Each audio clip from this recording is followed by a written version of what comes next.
Hello, everyone. Happy weekend. I am so excited to have this lovely local author and presenter with us, Sue Goetz. She is a staple in the community and has lots of knowledge to share with us this lovely afternoon on potted herb gardens. Thank you so much, Sue. Thank you for having me here. I hope we can get some garden inspiration. That's our goal today, right? Yes, definitely. Yeah, I'm ready. I'm ready. I was out weeding like probably not 20 minutes ago. I thought, oh, I better go come in and get ready for class.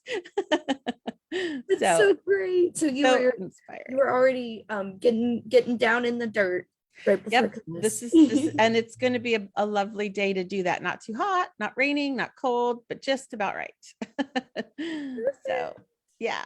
So, do you want me to get started? Definitely. Take the Okay, live stream floor. awesome. So, welcome everybody. Thanks for joining me. And today is all about some herby inspiration, I want to call it. And the way I talk about potted herb gardens in particular is you can really surround yourself with the power of herbs. You can garden anywhere. You can, by the patio, and I'm going to show you a lot of this. And so I wanted to kind of run through first, really the logistics of why we're thinking where we're going to put these. And then I'm going to just really wrap it up with a big bow on how to use everything, because that's actually the best part, I think, of growing herbs in your garden is all the inspiring things they can do for us. So that's where I'll finish this. But first of all, we have to really say what's our successful part, right? What's the success of what we do? And so looking at your space, is it big? You have lots of room, small, maybe it's just the balcony, a patio, just a little nook on the front porch or out the back door or something like that. Maybe it's inside, maybe it's outside. Just kind of think for a minute, go into your own garden and kind of, where does your garden grow? And is it, just for you to tailor it? Because I'm going to show you different ideas, and hopefully you can steal one of these ideas and kind of think about it. So in the garden, if you have lots of space, but you really want to put your herbs kind of up on show where you can grab them and harvest them and all of those. I love tucking big pieces of pottery right in the middle of garden beds, like you can see in this one photo. And then maybe a hanging basket, just like you put petunias and fuchsias and whatever in a hanging basket. Why not switch those things out and put in a useful plant? Some dripping rosemary, some thyme, sage. This is a really big, abundant hanging basket, but it's an idea if you don't have any more ground space, but you have a place you could hang something in a sunny spot or whatever. And of course, we have to have our little herb gardens right next to the outdoor grill or next to the patio or wherever, because, things are cooking and you're smelling and you need a little nip of cilantro or basil or something like that. And so this is kind of, are they right next to the grill? And then what about vertical gardening? If you can't really kind of lay out some space, maybe there's some herbs and you see these little fabric pockets attached to a wall, and there's parsley abundant and some chives, and there's even kale in there for that big plume of green. And then just this fun little quirky garden to the side, which is an old pallet that you set up, but you're not planting in the pallet, you're planting in pots that sit in the pallet, like a little shelf. So you can have this little mini herb garden, maybe tucked against a wall or on the side of a balcony or something like that. So you can really see that you can kind of garden anywhere. I mean, that's what we're really wanting to inspire, tabletop gardening. Where do we have I do a lot of these little mini tabletop gardens every year. And what I love to do with them is make a little tabletop garden with your herbs and set it on your outdoor dining table or wherever you kind of sit and have a meal.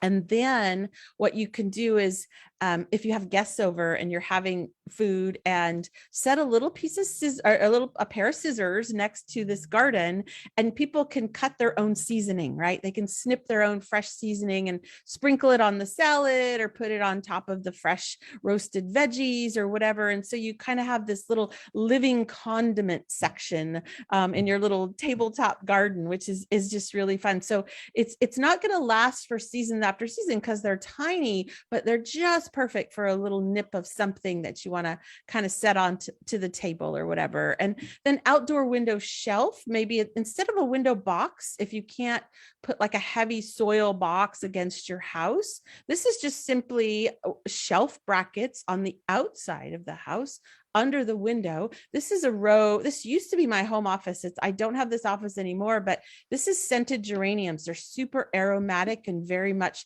aromatherapy at nature's best. And so setting them outside the window, you could open the window and natural air freshener blows in. But this is a way to have maybe plants outdoors on a shelf up near your window or reachable where you can reach them without having to put all the dirt in a window box or have that heavy weight against a house, something like that. And then houseplant herbs. Maybe you can't grow things outside or you're out of room because you're a crazy gardener and it's wonderful. Or you just simply, this is your space to grow, is maybe inside on the countertop or anything. And the best advice I can give about, I'm going to go backwards just a little bit, about houseplant herbs is really think about what the plant loves outside, right? So if it like, let's pick on rosemary, which is the larger photo off to the side. Rosemary loves to be in the full sun. It likes to be a little bit dry. It's kind of Mediterranean. So do you have a place in your home that there's maybe a really warm, sunny window that you could get full sun to? That's going to be the place. So you're going to have to be willing to give a little bit of extra lighting if you're going to have herbs inside, because there's very few of them that like low light conditions. And so a bright, sunny window. I have auxiliary lighting. I usually, in one area, I'm pointing over here. You can't see it. I can't. That's where my plants are in the house. And to give them auxiliary lighting in the winter, especially where this window doesn't get so much light, I have just a nice, elegant floor lamp that I've went and purchased a plant light. You can get regular light bulbs, put that in there, and it gives all the light spectrum. So you can kind of aim it at the plants and give them the light that they need. So you don't have to give up on indoors. If you feel like you don't have enough light, you might be able to get some auxiliary lighting, which is really cool. And so then, here's a little more logistics, knowing your space. Unless I'm standing in your garden, I need you to kind of think about what your space is. And so most herbs that we're going to talk about, especially, need full sun. So full sun in your garden is a challenge. Then I'd like to think about more the quality of light instead of the quantity of light. And what that really means is if there's a place, like I have a place that gets morning hot sun, and it's morning hot sun in the summertime, obviously when the sun is high in the sky, it gets about maybe 4 hours of sun a day. And then it starts to disappear behind the house. Maybe it's a little bit longer. And so that's a quality of light. It's really great full light, maybe not as long in the day, but that's still a really good place to grow herbs or even other sun loving veggies like tomatoes and stuff, because it isn't necessarily that you have, what the tag says, which is like 6 to 8 hours of sun, but that you have this really great quality of light. That's what we're really looking for. So you might be able to kind of sneak a patio container where there's a little more sun on it. So just thinking about how to kind of direct them in the best light. And then watering. Sometimes I think we overwater. We'd like to just, give them water all the time. Like, oh, I should water my plants. I should water my plants. And yes, you should water your plants, of course, but you're going to water just when dry, right? And so you go out and touch the soil, especially on indoor plants. I know people just like, oh, every morning I dump water on my plants, or, if it's in the kitchen windowsill. And, but, just water when dry, so you don't overwater. And I'll talk a little bit about watering here in a minute. And then the logistics. And when I say weight, load, and weather. So if you are putting, as you can see in this photo, this is a abundant mint container hanging on a balcony railing, so a porch rail.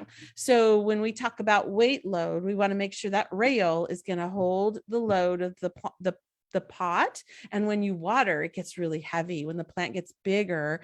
And so make sure that you're kind of looking at that, because the last thing you want is to have that railing come down because you put too heavy of a plant load on it. And that goes for balconies. If you have just a little apartment balcony or even rooftop gardens, can we use lightweight containers instead of heavier containers, or maybe smaller containers, so that they don't kind of fall over and and cause problems. And then the weather, and this is really kind of tuned into people that maybe are gardening on a balcony or up on the roof, a rooftop garden. If that's the conditions you're dealing with weather. So wind coming in, maybe the rain doesn't hit it, so you've got to water more, or that the wind is blowing pottery over. So you have to kind of think about all of those things a little bit. Just to make sure, and this is your success kind of part of this, like how, you're going to take a lot of effort to pick out the things you love. And so let's make sure that you're getting all the things that will help you be successful.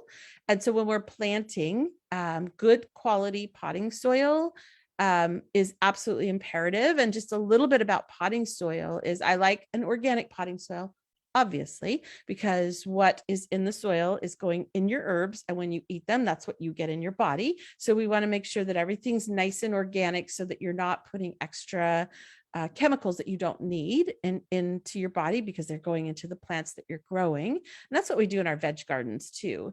But also, I am a fan of just a good old fashioned quality potting soil. It doesn't have to have fertilizers. It doesn't have to have all the soil moisture granules. And if you've ever gone into, a store lately and read a potting soil bag, it's sometimes they're kind of mysterious. There's all kinds of things in there. And so I just choose a really great potting soil that doesn't have a lot of extra additives to it. I can add what I want. If I want to add fertilizer, or whatever that my plants need, I can add it. I'm the quality control expert, not the potting soil that has extra additives. So that's just my kind of 2 cents about potting soil, but it needs to be really good quality too, because we're asking these plants they're not able to get nutrition or anything else from the earth. They have to get it from what's in the pot. And so what you're using for soil is the magic part of that. And then containers that drain well has to have a hole in the bottom. We've got to get the water out of the pot so that the roots don't rot. So that's something you want to be really careful of, that everything's draining really well. And that the plant, most Mediterranean loving herbs like rosemary, lavenders, thymes, those types of things, they don't like their feet wet. They like to have moisture as needed, but it drains out the bottom. So you want to make sure that if you're, especially if you're repurposing like a cool old vintage watering can or something that you want to grow in, you need to drain the hole. You need to drill a drain hole in the bottom to make sure that the water's getting out. And then top dressing plants. So one thing I like to do is add rocks, or I break a lot of terra cotta pots and I keep the shards, and you can use those to put that on top of the soil of the planters that you're growing. The blue that you see in the lower pot, that's actually some blue beach glass. So that makes a really pretty top dressing. And the thing about top dressing is it helps to kind of keep, first of all, slugs don't go across this stuff to eat your stuff, which is good.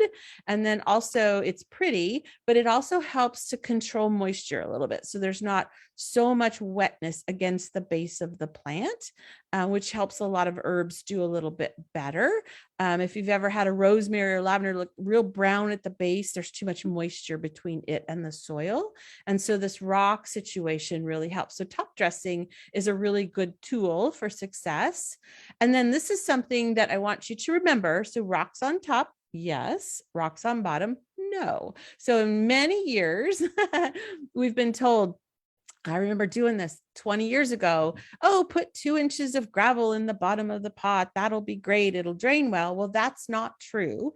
And so it seems like it should be, but if you want to know more about this, you need to Google perched water table. That's what it's called. It's basically what happens is the water goes into the root ball, but doesn't release into the rock, right? It's not draining well into rock. It's kind of like a sponge. And so the water's not getting out of the rock. And so all you're really doing, putting that rock in there, is pushing the moisture level up higher into the plant and causing more problems with drainage. So it's really to kind of not get too, scientific or technical about this. It really is just not healthy to get water down to drain properly through the pot.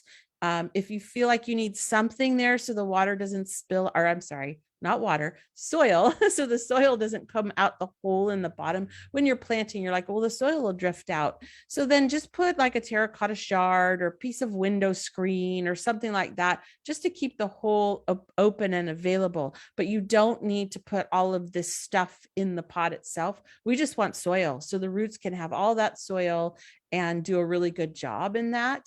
And then some watering tips. And these are really for as we get into the heat of the summer, when the herbs are abundant, they're big, the summer heat is on, and we are crossing our fingers for that. We haven't felt it in April yet, but we're getting there.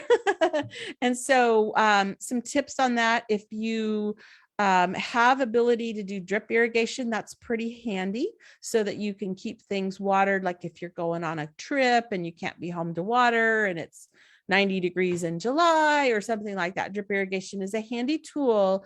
And I don't have that in my yard, but I know people with lots of containers, and this is kind of their saving, is that they're able to get water to the plant without watering every little pot. And then in the heat of the season, I will actually put in drainage trays under some of my containers. Basically, the water will collect in the drainage tray at the bottom, and it's able to take it back up and kind of wick it back up. But it also gives a little bit of humidity around the pots. And this is really in the heat of the season. You don't want the drainage trays in the winter because that water just gathers where it shouldn't. But if we want to kind of try to trap moisture a little bit and get some humidity around the pots, drainage trays are pretty handy. And then watering in the morning is helpful. It's less evaporation as you're watering. The plants are more adept to taking in the water. And again, this is really in the heat of the season. And pottery size, little pots, more water, big pots, less water. That's kind of the nature of that. And so knowing that you're going to have to water little pots, especially little terracotta pots, because they dry out quicker. And then water deeply. This is really important. So instead of just like a little sprinkle, like the lady in the picture's doing, we want to do a bigger sprinkle. And you want the water to really saturate the root ball. And so you're going to water till you almost see the water pooling to the top of the container. And then it's all drifting down, because where is your plant getting the moisture? It's getting it through the root system. And so we want to make sure that the root system is getting a lot of water, not just the top 2 inches or whatever a watering can will do, but it's really coming down into the pot. And then if you use a lot of terracotta pots, which I do, I love terracotta pots. And I'll talk about those in just a minute. I soak them if they get super dry. If they're really light and dry, I will soak them until they're dark and saturated with moisture. And that helps, especially in the summertime, just to keep water flowing naturally and not wicking away from your plant, so to speak. So now we're going to kind of stylize just a little, and we're getting to the herb parts. I mean, we're all herbal right now, but here's some kind of stylizing. I want to kind of play and give you a different perspective of, not just putting an herb in a pot, but how about putting it in a gorgeous pot, right? And so when I talk about pottery, I love color. I love style. And the reason is if this is going to sit on your patio, why not pick a color that adds excitement? It's the color that you don't have to deadhead. It doesn't fade. It looks great 12 months of the year. Whatever that kind of style that you could put in an area, just to add that little kind of take your herbs up a notch a little bit and stylize them a little bit. I mean, beautiful pieces of pottery. Why not have rosemary in a gorgeous, sea blue pot? It just looks very pretty. It's very exciting. You can snip off of it, but it's still got style. It's got flair. And all of this would add an element to your garden that I think would be lovely. Like glazed pottery. I'm a fan of the colors. Terracotta. I have a lot of terracotta, and it's simple. We'll call it simple. I won't say boring. I'm going to say simple. It's easy and they're inexpensive. But if you use a lot of them, these are some that are sitting on little plant stands and cinder block. And so they kind of have this garden effect where they're kind of up and down. So smaller pots are up and down, and you can create a little mini garden in the corner of a patio or along the front walkway or something that just has some kind of up and down fun to it. It's just more stylizing the terracotta to make it fun. And then if you're going to invest in big pottery, like you want to have big pots that have lots of herbs and really share their abundance in your garden, then you're going to probably make an investment. Pottery can be expensive. Large pottery can be very expensive. And so the important part is that it's going to last you for years. And so you want to make sure that it's really nice quality, that it doesn't have cracks in it, that it's not thin, that there's just some real substance to it. The Italian made potteries that are so gorgeous right now, some of these things that they'll be pricey, but if you're looking at it being in your garden for years, then it needs to be a well-made pot so that you can just plant and enjoy rather than worry about it. Galvanized containers, pretty hot right now. These are, you get them at farm stores. They're intended to hold water, for stock, for horses and cows and whatever, to drink water. And so what that is not a draining pot. And so you need to put holes in the bottom of these so that the water can drain through, and you can do that pretty easily with a metal drill, and just poke holes all over the bottom of them, especially these bigger ones. They need a lot. And then in this upper corner, you can see on the bottom of those, they're wheel casters, right? So these do not come with wheels, but you can put wheels on them. I have a client who actually uses those and wheels these around in their garden based on where the sun is, or if they're having a party, they move it out of the way. And so they become a little bit more mobile, which is kind of fun to try that. But these are just really a fun way to get a really quick raised bed, a raised container, and create just a quick look at it. And then I'm in love with this idea. These are those galvanized containers, but they're painted. And so you can add a beautiful color. So they don't come this color, but you can get a metal paint at your favorite hardware store. It'll be usually a spray paint specifically made for metal. And so then you can spray and add just this real upscale color without looking at just, the galvanized, which is attractive on itself, but I'm in love with the color. So that would be a really fun way to add that to a garden. This is Terra Cotta flues. These are chimney flues. And this is actually a picture of a corner of my garden where it was just, I can't use the soil and I wanted to get some raised bed kind of effect. And these were being thrown away. And I said, no, I'll take them. It's like, I'm going to repurpose them. And so I repurposed them. And I should take a picture of this now. I just went out and trimmed it the other day, and it's all ready to be abundant and gorgeous. The chives are blooming, everything's crazy in it. But this lovely kind of terracotta effect, pretty simple. So these chimney flues you find at hardware stores, they're used for chimneys, and they're relatively inexpensive, and they're super heavy and bulky. And so you can get a fun little container. It doesn't have anything in the bottom, so they drain straight through. So you can set them in the soil and make a little mini raised container with them, which is a fun idea. So now we've got logistics. We've learned about soil and water and sun and pottery and how to make it all pretty. And so now, Sue, this is what the question is. All right, Sue, what am I going to grow? Right. And I will never pick my favorite herb because I have too many. It's like you can't pick, your favorite kid. You got to have lots of favorites. So I always say, what do you love? What do you love to eat? If I could have a half acre of basil, I'd probably love it because I love basil and I feel like I never can have enough. But if what are you going to use? What's your favorite thing? That's what you're going to grow. If you don't like the taste of sage, then you don't need to grow sage. You don't have to grow everything in the book, but you have to grow what you love. And what is most useful and purposeful and fun. That's what I'm looking for. And so a little bit of mixology if you're doing some planting in pots and you want to mix herbs. So it's just like if you've ever done a container garden, like which, geraniums or petunias or something, they always tell you have to have the tall, the thriller, and then the mid layer, the filler.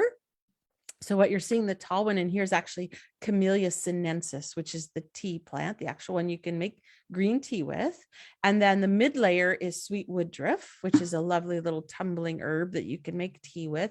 And then the low layers. So like this one is chamomile, but you're looking for that layering effect so that the container has some interest. It's not all just boring, right? And then I always get asked what size pot.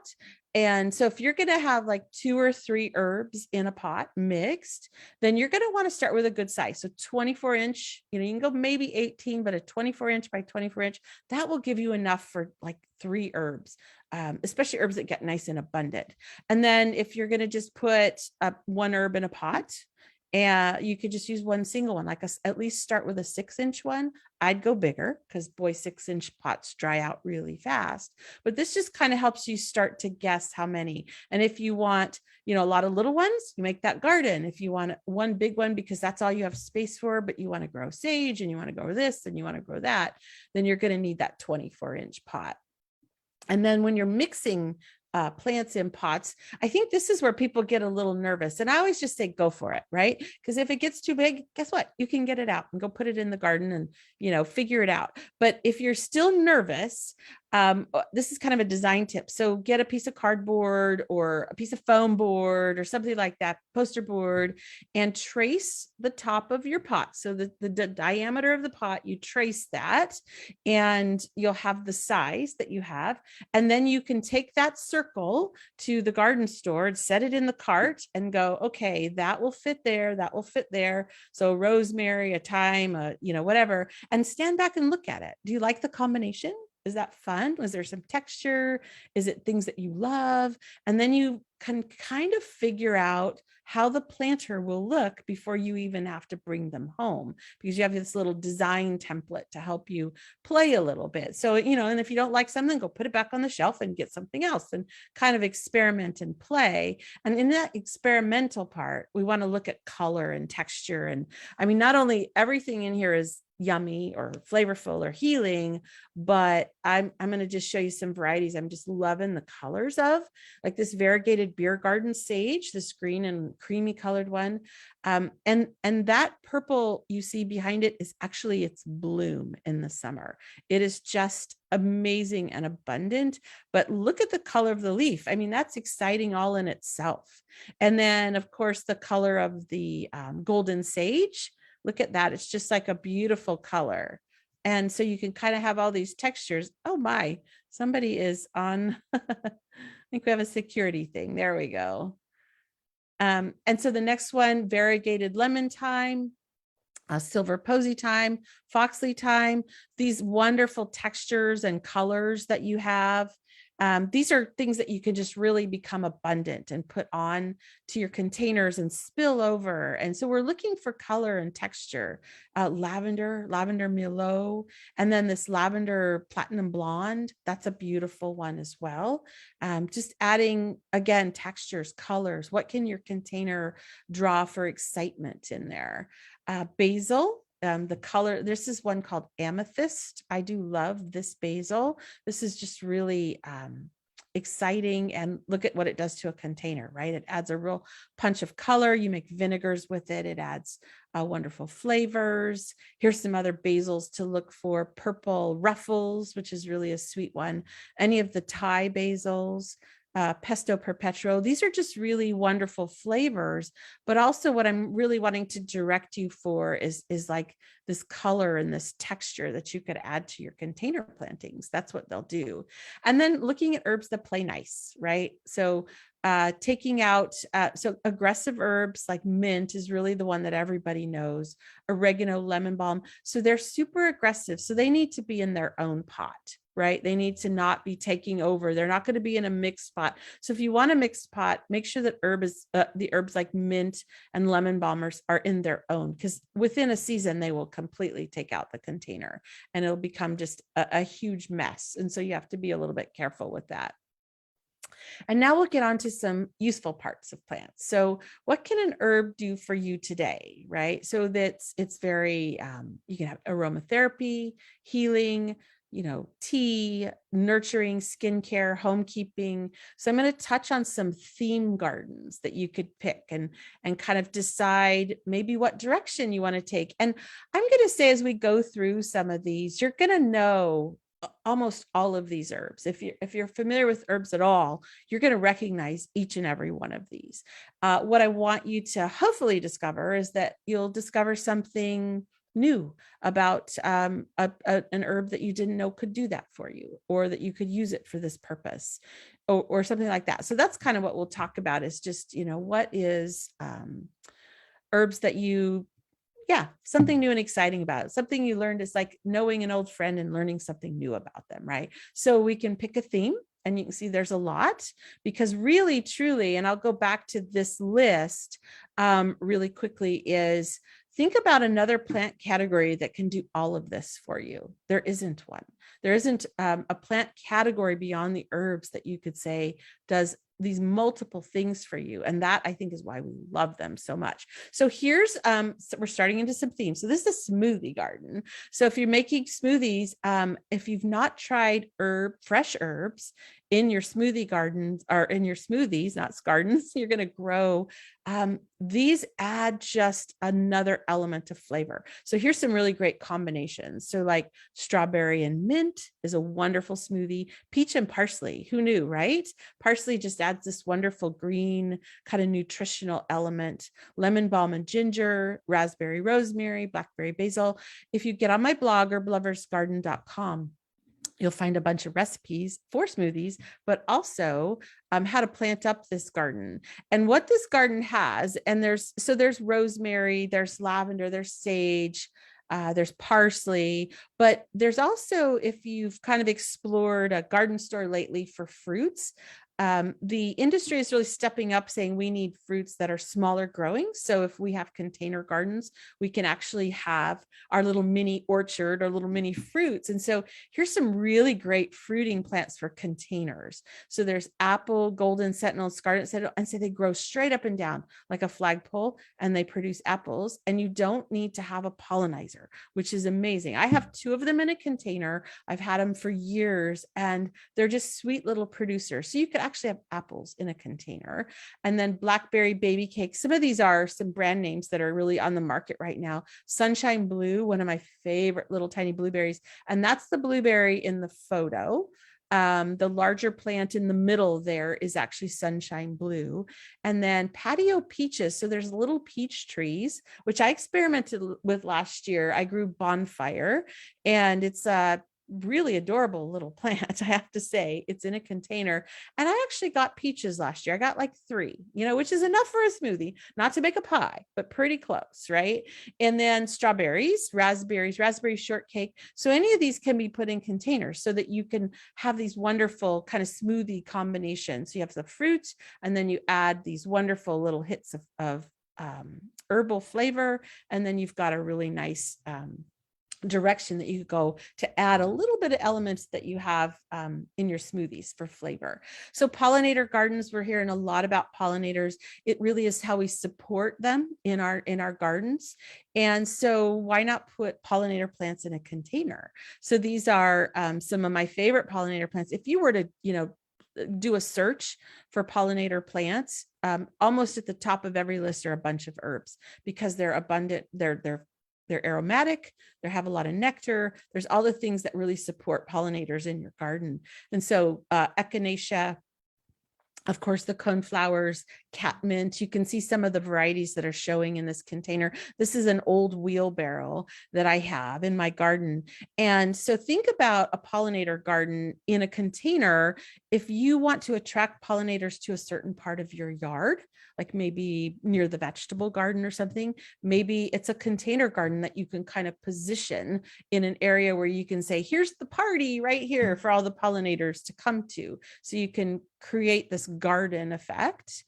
This is another pollinator kind of little watercolor I did to show you some different ideas that you could mix a container. This would be a 24-inch or more container. You could have echinacea, rosemary arp, foxley thyme, catmint, and Kent beauty. And what I want to say about these watercolors, I have a few of these little sketches I've done. If you want a copy of those, I have some contact information at the end. I have a PDF I can just email you real quick, so you can have these, so you don't have to try to remember all of these really quick. You can get my little sketches. So hang on for that information at the end. How about a hummingbird garden, right? To attract hummingbirds. What I love about the idea of putting hummingbird attracting plants in a container, especially the mint, or I'm sorry, especially mints, I say that, but the herbs, because they are the real magnets for hummingbirds, is you could take a container garden like this. This is a couple of urns out in my garden. You can position this like right by where you want to watch all the fun, right? So maybe out the window in the morning when you drink your cup of tea, there's a place where you can position these where you can watch the hummingbird activity, or set it near a seating area so that it draws the activity where you want to see it.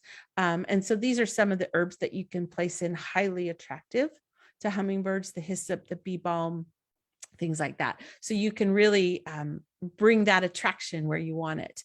And then, of course, nurturing and healing. What would we be without our favorite nurture and healing herbs? And so placing them in containers. This is a container that's very fragrant, right? So just really wonderful natural aromatherapy. This is one that you're going to put on the patio next to where you sit, so the fragrances are surrounding you, or near a walkway. So when you walk by, you get this wonderful dose of aromatherapy. And so lavender, hidcote, and I'm pretty sure in this, I'll show you my favorite lavenders for containers. I think it's coming up. So lavender, little patio roses, thyme, and the roses have to be fragrant. They can't be without their fragrance, because that's what makes them so magical. But this is kind of your aromatherapy moment, right? And then if you're thinking about other herbs that you want to use for healing, so we have calendula, chamomile, lavender, all of these things can go in a container. You can see right in the middle is lemon balm, which actually loves to be kind of aggressive in the garden, but it's in a container so that can spill over and tumble over, and super lemony, fragrant, wonderful to make as a tea, very uplifting, and it's got this kind of brings your kind of mood up a little bit. Peppermint is another one that's very uplifting. Rosemary. So these are some things you can draw the power back into your container gardens with some of these plants that you can grow. And this is a little bit about lavender, because I get asked about lavender a lot.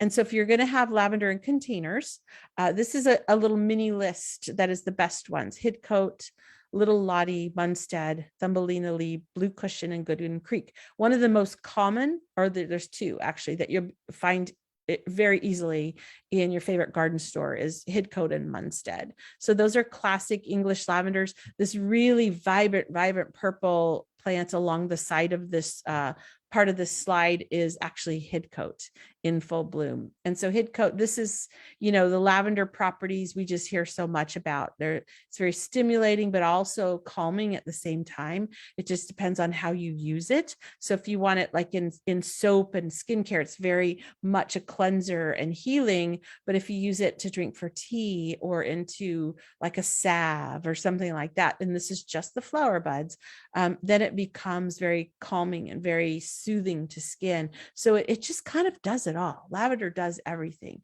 And if you're able to grow your own, you have this wonderful quality control of the type of lavender that you want to grow. And then if you're looking at doing, like, how about some herbal housekeeping? And you say that 10 times real fast, like herbal housekeeping. So most of these plants that you're seeing: rosemary, thyme, peppermint, lavender, lemon verbena, sage, all of these, right? Basil, lemongrass, oregano. So these are all very common, but all of these are powerhouses. They're power cleanser, they're antiseptic, antibacterial, especially when you get into rosemary, thyme, and peppermint. Very much have this antibacterial cleansing quality within their essential oils that you can draw the power of. And so this soft scrub herbal cleanser is actually in this book, but it's also on that little PDF I'm going to send you if you want to request that. And basically all this is you're taking like a baking soda or a borax type of product, and then you're going to put dried herbs into it, turn it into an herbal powder. So basically you're infusing all the power of those plants into that, and then mix it with a little bit of Castile soap to make a paste. So then you can clean countertops, you can clean your cooktops, all very natural, low chemicals, very healthy for you.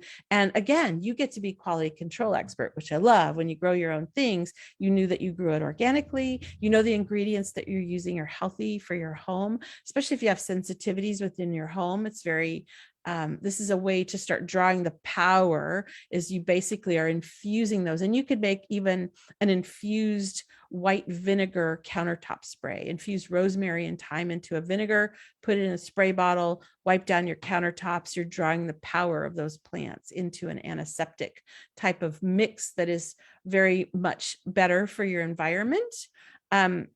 Here's a nice little, this would be your housekeeping garden, so to speak. Rosemary, lavender, the sage, silver posy, thyme, and some mint. So you kind of have this nice little mix of plants. You can put them all together, like you see in the watercolor with, of course, that the mint is off to the side. Or you can put them individually in little terracotta pots and have things that you can go out and snip and infuse these into a liquid form or a powder form so that you can use them as products. And then we'll talk about cooking, because this is, I think, everybody's most familiar with culinary type of herbs. And these are ones that are just real powerhouses of flavor. And that's what we're looking for, is just really a flavorful thing. And you're taking that green plant and you're infusing it into like butter or cream cheese or into vinegars. And really what you're doing is they're enhancing another thing. They're not the main dish usually. They're the thing that's really kind of kicking everything else up a notch, right? Giving it the flavor that makes it more fun, like adding it to like a butter. I always say, if you're not sure if you're familiar with the taste of an herb, if you infuse it into a butter and make an herb butter, like imagine a cilantro butter, right? If you like cilantro, some people don't, some people do, but if you like cilantro, imagine putting it into a butter and spreading it on a warm tortilla. I mean, it's just a whole different flavor level that you can take yourself to. And so that's one way to experiment, is get it into butter and spread it around. Here's a little theme garden for you. So delicioso, and you can say that whatever flair that you want. It's very much a spaghetti sauce type of a pasta sauce type of thing. So you can get these little bush tomato plants that don't need to be staked. They don't get too big. La Roma is a variety. There's a bunch of them out there. They're probably going to start showing up in your favorite garden store here anytime, because we're getting finally, hopefully, to warm weather. And basil. So I'm picky when I eat herbs. I'm picky about the herbs I'm choosing to kind of give me the best flavor. So I love the Italian basil. So Genovese is one of my favorite basils, loaded with flavor, lots of big leaves, very lovely. And then oregano. So if you're looking for an oregano, there's lots of oreganos out there that you could buy or grow from seed, but hot and spicy is a Greek oregano. And it tells you right in its name what it's going to do to your food, right? It's very hot, it's very spicy, it has a really nice bite on the tongue. And so, you know, if you're going to grow it for food, grow the ones that have the best flavors, like parsley. You know, there's the curly parsley, there's the flat leaf parsley. I like the flavor of both. I think they're wonderful, but Italian flat leaf just takes you up just a little bit more flavor. And so kind of be picky about the varieties that you're choosing based on your use. And so if you want some real powerhouses of flavor, here is all your ingredients to make like a wonderful pasta sauce. Just wait for those tomatoes to get red, and then you just pick everything and go, and you've got a wonderful little garden. And then herbs de Provence. And so if you are looking for herbs that just, these are the high season, and what you could do off of everything in this garden is just to pick and to dry them and put them in a mix, you know, just equal, like a 1-to-1, a teaspoon of fennel, a teaspoon of lavender buds, a teaspoon of rosemary. All of these are dried, a teaspoon of parsley, oregano, and thyme. And then you've created your wonderful little seasoning mix that you can season, especially like simmering, like a soup, a warm soup in the winter. You'd have all these wonderful dried herbs out of your container. So, and this mix of herbs in a container is just crazy and abundant. So you could have a nice big mix coming out of it. And a tabletop planner. So this is, I mentioned these way back. We talked about a tabletop planner. So right next, I mean, sit it on the counter out in your outdoor kitchen, right next to the grill, or the centerpiece with the scissors, so people can nip off their own flavors. This one has Italian flatleaf parsley, has sweet marjoram, which I think is if you're not like a fan of oregano, you need a little bit of sweet marjoram is a little bit sweeter version of what oregano tastes like. And so I really like to have it because it's so light. It's perfect for a salad. Doesn't have that bite that oregano has, but it adds its own unique flavor. And then rosemary ARP, and then of course the Genovese of basil I talked about earlier. Rosemary ARP, I want to tell you a little bit about ARP, A-R-P. So it's very columnar, very narrow. And so it actually is really well behaved in a container because it stays upright. So you can tuck it to the back of the container and let it go. And then there's also a rosemary. I don't think I have it anywhere in any of the photos, that cracks me up the name because it tells us how we're going to use it. It's called barbecue. It's a very much an upright. And the reason it's called barbecue, because somebody thought that was a cute name, which it is it tends to grow very straight and very linear. And so you could take those stems, cut them fresh, leave all the leaves on, and skewer meat on it. So if you want to skewer chicken or whatever your favorite thing is to grill, and so you have like a ready-made herbal skewer, and you can use barbecue is one of the better ones to do that with because the stems are nice and sturdy and straight and easy to use. So then you can kind of play a little bit with your, because as you're grilling, all of that herb is infusing into the meat, which is a fun way to do that. And then tea blending, must have for teas. Goodness, there's so many that you could grow. Chamomile, and if you are familiar with chamomile tea, if you haven't grown your own chamomile, you must have it fresh. I mean, the fresh flowers from chamomile are so different from a dried chamomile tea that it's just a better experience. And so every time mine's blooming and I don't have enough of it, sometimes I just need more, I'm out picking those flowers because that's the part that we're using. Are those little, you can see the little daisy-like flowers floating in the teacup that I photographed once after a harvest. It's very much like a ground covery lawn thing. And it's in the lower photo in that round pot. So it's not one of the most exciting herbs in a pot, but so worth it, right? So worth it. And so, and you can use it as a ground cover in like a partial shade area of the garden if you needed to, but so worth the growing of it.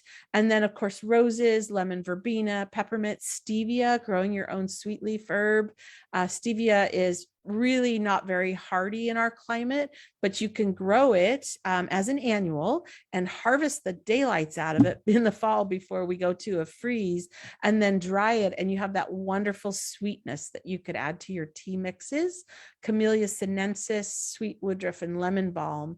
And so here's kind of a little tease of a garden. And this one is actually a garden that is photographed. It's sitting out my back door.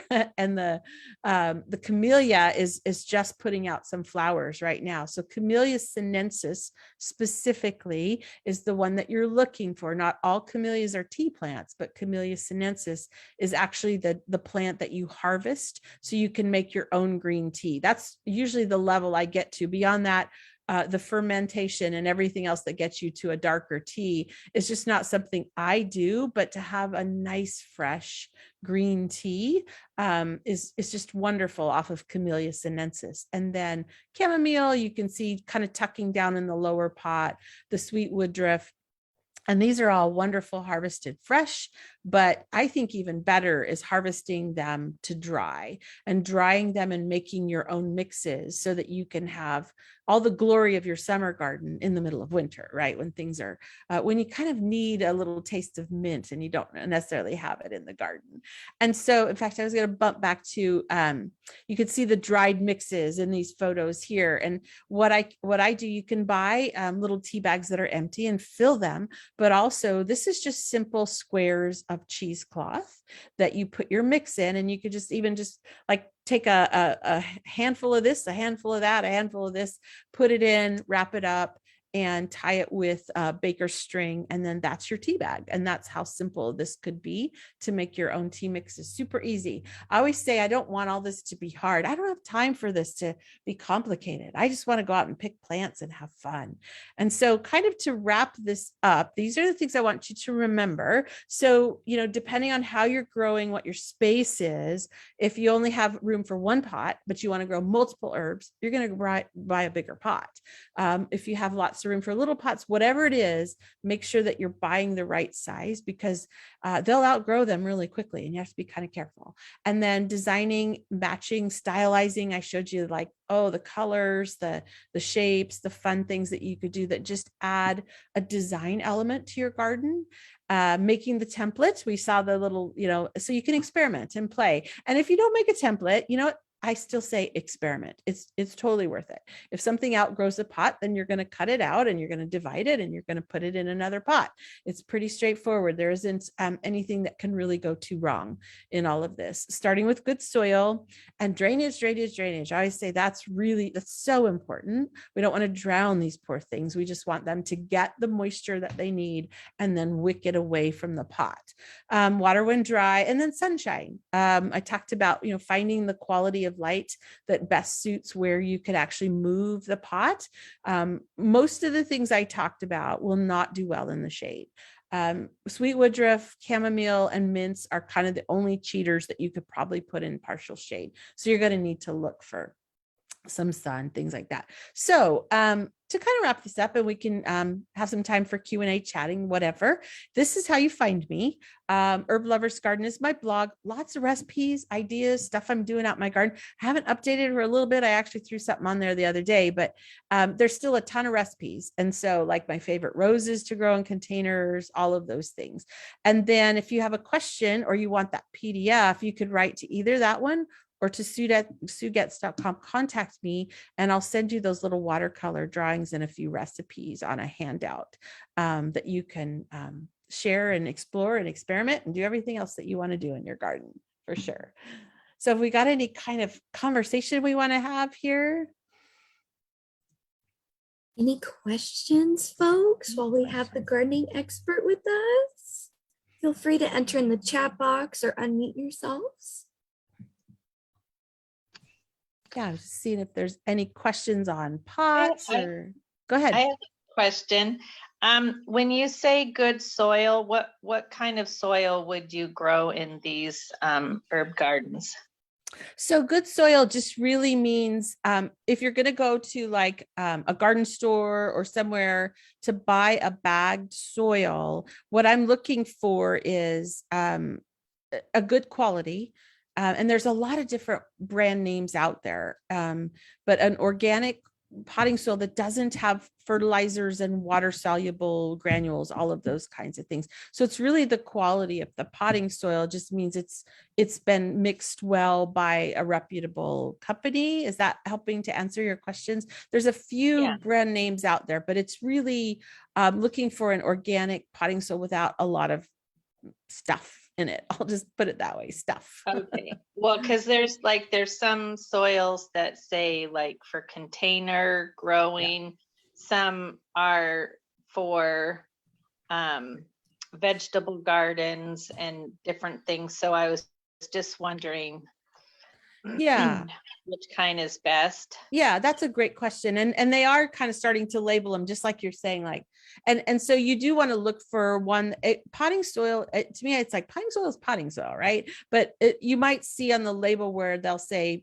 good for container gardens, and what the difference is going to be. And it's a little kind of in the weeds on this, but it'll have perlite and things that help it drain well, and maybe a little bit more substance to it, less. And I'm trying to stay away now from anything with peat in it for all the reasons that we're hearing about peat moss. So just really looking for one that, and they should say, good for container gardens, not the ones that you mix into the soil, that kind of thing. Okay. All right. Thank you. You're welcome. Great questions. We have another question in the chat box, and she asked, do you need to select a specific type of lavender in use in cooking? And I'm kind of wondering if there's a different lavender that might be better, that's heated versus one that's maybe baked, or I mean not baked, but soaking in something like infused. Yeah, infused and stuff. That's a great question because I am picky about my lavender. I'm good. So if you're here's a good thing to some tips on lavender. So if you're going to cook with it, if you're going to use it for medicine, if you're going to any kind of healing, culinary, etc., then you're going to want to use one of the English lavenders, and that's Hidcote, Munstead, those, and the darker the flower on that English, and I'm going to see if I can, well, there's a little tiny one up in the corner, but let me go back to that. So the English lavender is very classically this flower bud that you're seeing right here. That's an English lavender, right? And so that's what we're looking for. And if you look at the different lavender with the big, kind of looks like big fat butterfly with bunny ears or whatever, those are the Spanish lavenders, and those are not culinary, and those are not healers. Those I call the landscapers lavender because they bloom for a longer period of time. They're really pretty, but those I do not use and do not recommend using because their essential oil is very different. And so we're looking for Hidcote, Munstead, and those are the two on this list. And then, and to me, Hidcote and Munstead are some of the better flavors for culinary because they're sweeter. The darker the flower, the better the flavor. And then for medicinal purposes, there's these wonderful hybrids, and try to think of a way to help you guys remember. So Grosso is one of them. Provence is another. And then actually, hopefully I make your eyes crazy, but I had platinum blonde lavender on here somewhere. Boy, that's one of my favorite. There's platinum blonde right there with it's not Merlot, but the one on the right of your screen, that's platinum blonde. So that's one of, Angustifolia, it's a hybrid. And these hybrids like Grosso, platinum blonde, Provence, those have better medicinal qualities. Their camphor and menthol is a little bit higher in their essential oils. And so I think they're magical. So the variety Grosso, and it's Grosso, that one you'll find pretty readily. It's one of the big lavenders. So what that was bred for years ago, many years ago in France, was bred because it has high oil production and high flower production. So if you have room for one plant, it's going to be one of these intermedias, and it's Grosso Provence, one of those. They get like 3 and 4 feet high and wide, and their stem count is 100 flowers or more per plant. So that tells you production, right? And those are the ones I actually really like to use for like sea salt scrubs, for skin lotions, for salves, things like that. So, lavender is kind of funny, but if you know that you're sticking with those English hybrids, English hybrids, those are your healers. Those are like, this one is Munstead that you're seeing up in the upper corner here. So that helps you kind of see the little bit of difference in lavender. I don't think I even have a picture of Spanish lavender in the bunch because it's not one that I use for culinary or medicinal purposes. Perfect. Thank you. Yeah. Yeah, I have always wondered about all the different variations of lavender, and I had no idea that there was so many, and then that they all had different benefits and purposes. Yeah. And it could be a little dizzying because you're like, which one should I choose? But if you look at, so it'd be Lavandula angustifolias, right? The angustifolias are your English lavenders.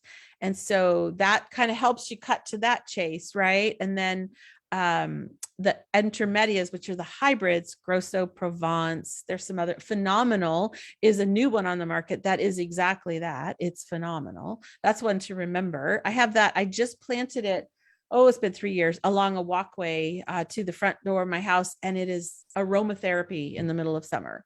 And they're big, beautiful plants. And so that's a really great hybrid, is phenomenal. And that one would be just perfect for, you can use those hybrids for culinary purposes, but I think the flavor of the true like Hidcote are sweeter. I think they're a little bit nicer. Perfect. So that would be great, kind of like more in like a baked good. Yeah. Yeah, lavender sugar cookies or lavender lemonade. You'd want to use like hid coat, and it's just the flower buds, which you can kind of see I harvested in the photos. Those are the ones I would use for sure. Perfect. And then so like for salves and stuff, you would just use the flower buds and maybe some of the greenery. So you don't use, you just want that beautiful purple flower. The greenery does have some of the essential oil in it, but it's not as concentrated. So it's always just the flower that you're using. And you can see the stage that in this slide in particular, the stage that you see this flower in bloom is the picking stage.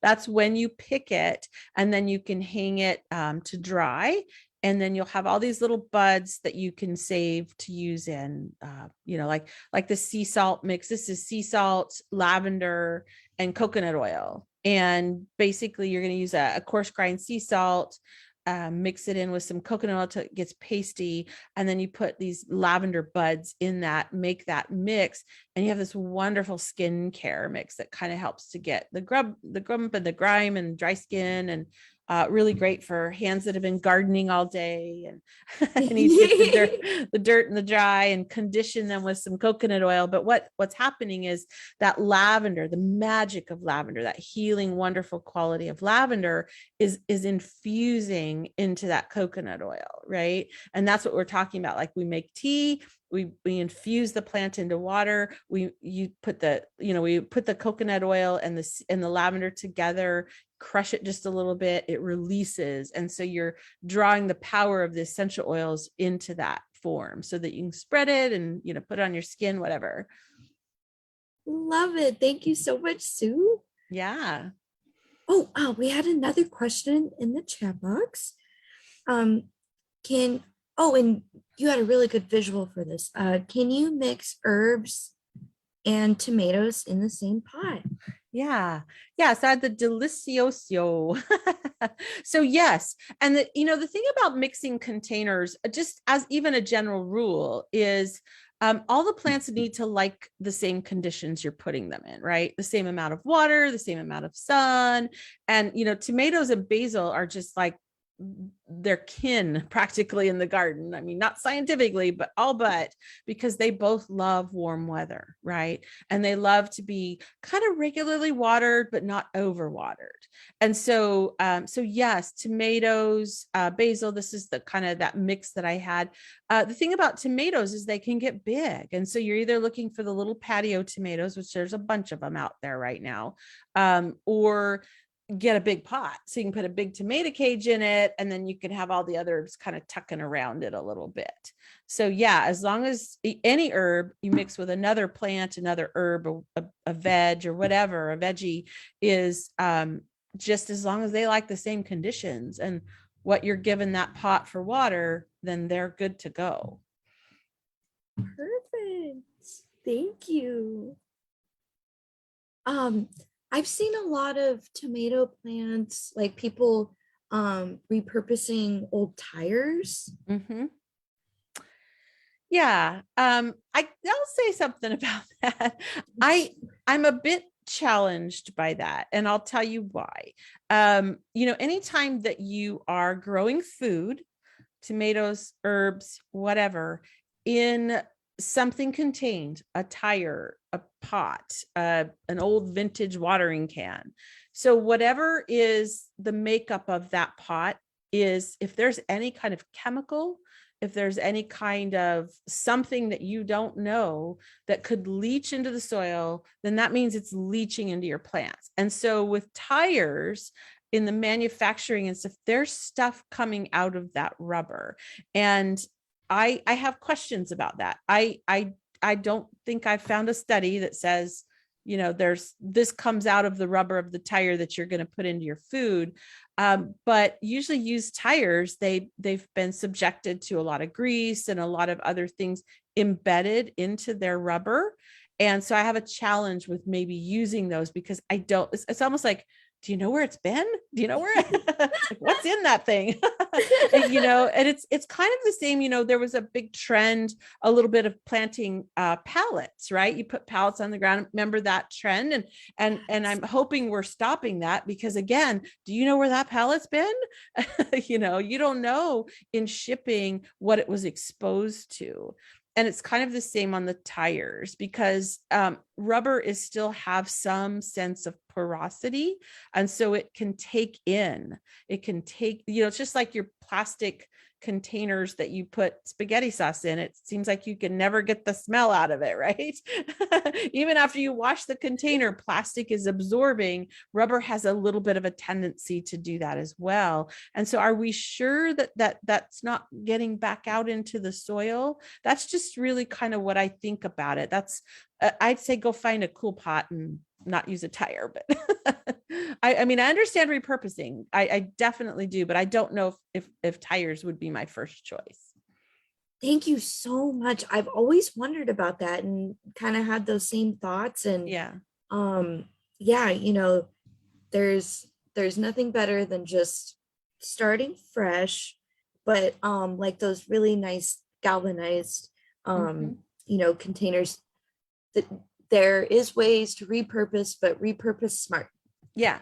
Repurpose smart. And really, I mean, if you start to kind of just pare that down, right, and think about, so what your plants are growing in, what they're exposed to. So they're drinking water, they're drinking nutrients out of the potting soil is exposed to the pot. So all of those things get into your food and your medicine, or whatever you're growing these herbs for. And so if you start thinking of it that way, you think, oh yeah, well, I don't know if I like the idea that, this potting soil has a fertilizer that's not organic, or that it's not, because that's kind of something that's a big deal right now. If you go into some stores, I had a hard time finding in a store, and I was just doing an experiment, because I didn't need to buy potting soil, but I thought, if I'm going to talk to people about potting soil, I went into a large home improvement store, I'll just put it that way, and looked at the mixes, like if I were to say use this and not this, and I couldn't find one that didn't have fertilizer in it. There was not one that was not had an extras ingredients. And so, again, it's like, well, what does that fertilizer have? That's putting that into my food. I need to think about this. And so if we kind of take it at that approach, it'll help you to kind of debunk like what you need to put this in, or what the soil should have in it, because you're looking at the ingredients, just like you put a recipe together. If you're allergic to something, or you don't want that chemical in this, then you don't use it. I mean, that's kind of how that should go. Exactly. And, I feel that one of the many reasons one would be growing their own things is that because they want to make that impact and know what's going into their food or into their creations that they're making. 100%. Yeah, absolutely. Because you do, and you become the quality control expert. I said that a few times in my talk, was that's who you are. You get to control that you didn't put a chemical down, or that you grew it in this kind of pot, or the soil was organic, and also how you harvest it and you process it. You make it into a tea. You're using, the straight ingredient, what's in it. You don't have to question. So it's not only good for, how you are feeding yourself, your family, whatever you're doing nutritionally, but it's also very much helping us be a little more aware of how we're behaving in our gardens and what we're doing out there as well, in chemical use, whatever that looks like in a garden care situation. You start to really put it under a microscope when you're thinking about that it's in your food, right? And that's important. I think that's very important. It has a broader reaching effect in the environment, but it's okay to be selfish and say you want your food to be this tasty and that nice, and with good stuff in it. So definitely. Yeah. And at Marlene's right now, we have a couple sales on some really great organic starts and seeds. And Sue, have you used Hendricus products? So I have. It's been a few years, and I'm very familiar with it. And are you guys carrying it? We Oh are. yeah. Awesome. That is amazing product. So very respected and thought out on how he puts those together and what he offers. So yes. Oh yes. I was going to ask you too, because I said at your favorite garden store, you could buy this. And I know Marlene's has starts. I just haven't checked for a few weeks to see what's over there. So, so you guys are ready to go. So Yes, yeah, yes. Uh, Sue and I were talking before class started, and the season is about 2 weeks later than usual. But it's so great. We're getting in some really good starts. We even have some house plants too. So nice. yeah. Yeah, I mean, you're definitely ready to go with lettuces and some of the hardy herbs, thyme and rosemary and all those all you're good, you're fine. The things that I would still put the brakes on before putting out is basil and tomatoes, things like that. Because basil, I have a rule of thumb on basil that has yet to fail me. So I'm going to say this is so just a trick about basil. And I should have mentioned this earlier because I get asked all the time. The success of basil can be tricky. And so basil likes warm temperatures. And what it really likes more is you think, oh, it's warm enough outside, but it likes the nighttime temperatures to be 45 degrees or above consistently, right? Mm. Because what happens is it gets this kind of nature signal that if it's cold at night, it shuts down leaf production. And so if it's shutting down leaf production, it's not actively growing, so if you've ever put a basil out, like if you put it out in the garden right now and it just sits there, it's not quite dying, but it's not really doing anything. It can't thrive without the heat. And so my rule of thumb is I don't put my basil starts out until June 15th. And that has never failed me yet. Because that is when your nighttime temperatures are consistently warm. And also, your daytime temperatures should be consistently warm. So we have enough sun in the sky, enough warmth in the day, but it's the nighttime temperatures that's the trick. And I think that's what we forget to look at is the success of basil is that it's consistently warm at night as well. That's brilliant, Sue. Thank you so much. I have failed, I don't know how many times with my basil plants. So that is Yeah. such a neat trick. Thank you. Yeah. They need to be nice and warm. And, I've tried earlier to try to cheat that date and it never works. You'd struggle with it. I thought, nope, I'm just going to do this. June 15th is my day. That's basil's out. I love it. Oh, Leslie here said, may have missed this, but for draining purposes in large pots, what would you recommend to fill the bottom? So I did talk a little bit about the whole kind of don't put more in large pots. I still recommend soil all the way to the bottom. And I know I do have a lot of people like, what about packing peanuts? And, some people put in old nursery pots and stuff like that. And it still creates that false layer, right? And so it's still pushing the moisture up into the root ball and the moisture's not draining away properly. And so, you can put in larger things, like if it's a pot that's really big and you want to take up space, as long, you can set a couple of things in there, bricks or pots or something upside down, as long as you're not putting a rock base that brings all of that up. That's really the trick. You're not setting that pot up for success.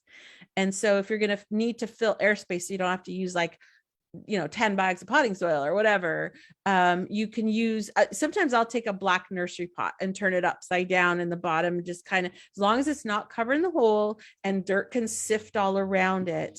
And you still have at least 12 inches of soil that roots can grow in.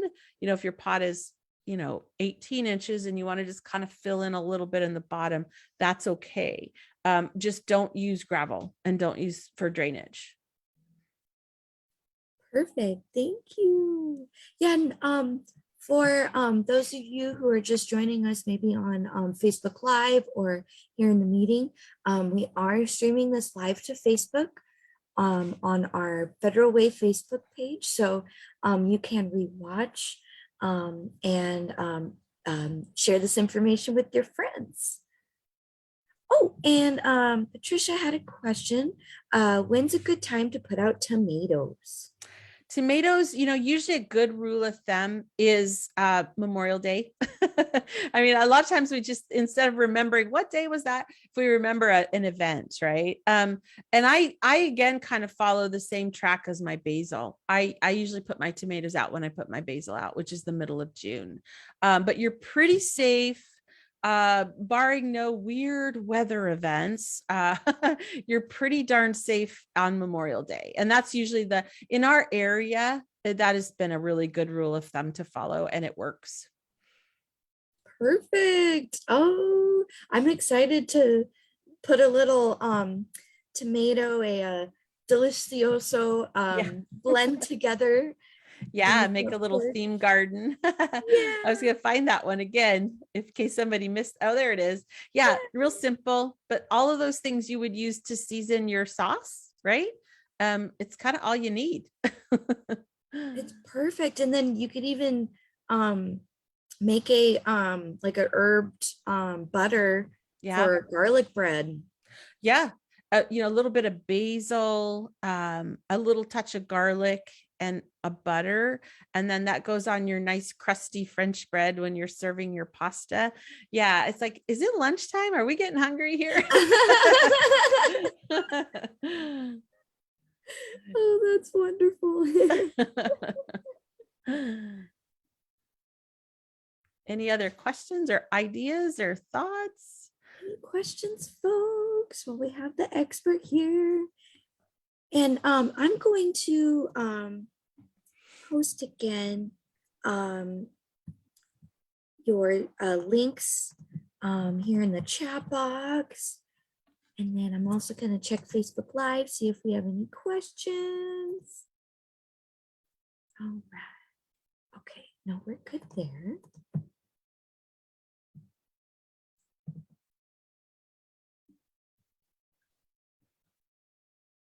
Any more questions, folks? Well, we have the expert.